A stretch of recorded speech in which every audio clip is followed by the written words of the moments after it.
খড়ি নদীতে সেতু নির্মাণের প্রতিশ্রুতি এবার তৃণমূল কংগ্রেস প্রার্থীর। গলসির বাহিরঘনা গ্রামে সেতুর অভাবে ভোগান্তি একেবারে চরমে।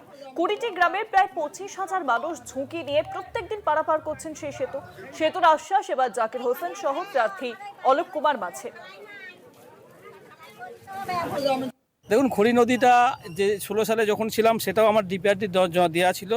এবার আমার ওটা প্রাথমিকভাবে আমার ওটা 1 নম্বর মানে পদক্ষেপ থাকবে, মানে গুরুত্ব দিয়ে 1 নম্বরে জায়গায় রেখেছি যে খড়ি নদীর উপর ব্রিজ হলে আউস গ্রামের সঙ্গে এবং গলসিটুয়ের একটা নিবিড় সংযোগ তৈরি হবে, যেটা তকিপুর এবং আমাদের কুরকুবাজবির বাইরগন্না।